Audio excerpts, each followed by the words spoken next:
So I'm going to refresh this page, and that is your Matterport space there. And I notice that it automatically launches. And then as soon as it launches, it starts to actually walk you through the house. I actually think this is an advanced tip. I don't see many Matterport service providers do this. Why do you do this? How do you do this? Well, I do it because I know that ultimately what we do is consumed by, in residential real estate, is consumed by buyers of homes, not the agents that we work for and who pay us, but buyers are the people who are excited about Matterport.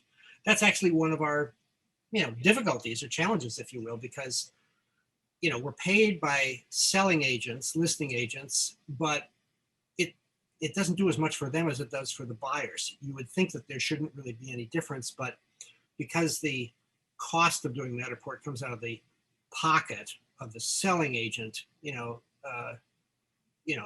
they sometimes are just like, oh, do I need this or do I not need this? But buyers, NAR over and over again has had research that buyers love Matterport, and a lot of people still are not really familiar with Matterport, certainly not like we are, and therefore they at first don't know how to navigate it. It's pretty logical to me, it's because it's not that different than Google Street View, but you just kind of click and pan and go.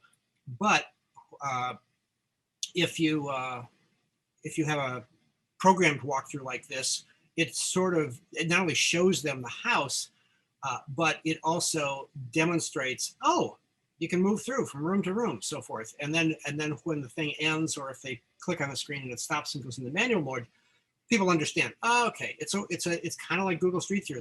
It's like Google Street View on steroids. So it serves the dual purposes of essentially providing a video tour, as well as teaching the new user of Matterport how you do it. Well, this is an interesting one. This one had a little loft up above. This thing only had clearance of 3 feet, and I had to take the Matterport camera up a ladder to get to it. The only access was by a ladder.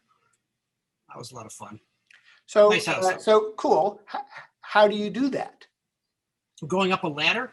No, not going up the ladder. How do you set the Matterport tour so that it's not on a static play tour button? Yeah, well, of course, the first step of the process is going into the Matterport workshop and programming a highlight tour, because if you don't have a highlight tour, you can't have an automated highlight tour. So the first thing is to create a highlight reel. A highlight reel, is that what they call it now? Highlight tour? They've changed the name over the years. But a highlight reel so that you have the step-by-step positions. Yeah, bring that up. Thanks, Dan. And on this one, I haven't actually labeled the rooms.